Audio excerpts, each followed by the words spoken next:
Croeso I Neges haf y Criw Cymraeg. Y tymor yma, rydyn ni'n wedi bod yn gweithio'n galed i ddatblygu ein Cymraeg. Llongyfarchiadau i'r plant llefaru am ennill sylwoddar gyntaf yn Eisteddfod Genedlaethol yr Urdd. Bu i'r grŵp dawns berfformio yn dda iawn hefyd. Aeth plant blwyddyn 2 i'r jamboree, cawson nhw lawer o hwyl. Wythnos nesaf, byddwn ni'n croesawu ymlewyr arbennig gan obeithio derbyn y wobr aur ar gyfer Cymraeg ardderchog drwy'r ysgol.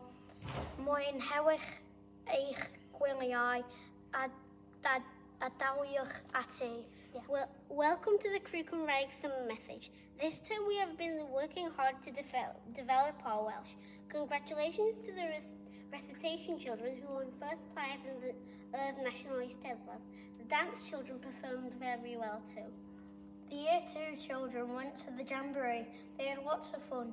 Next week we will be welcoming special visitors who will hopefully present us with the Gold Award for Excellent Welsh throughout the school.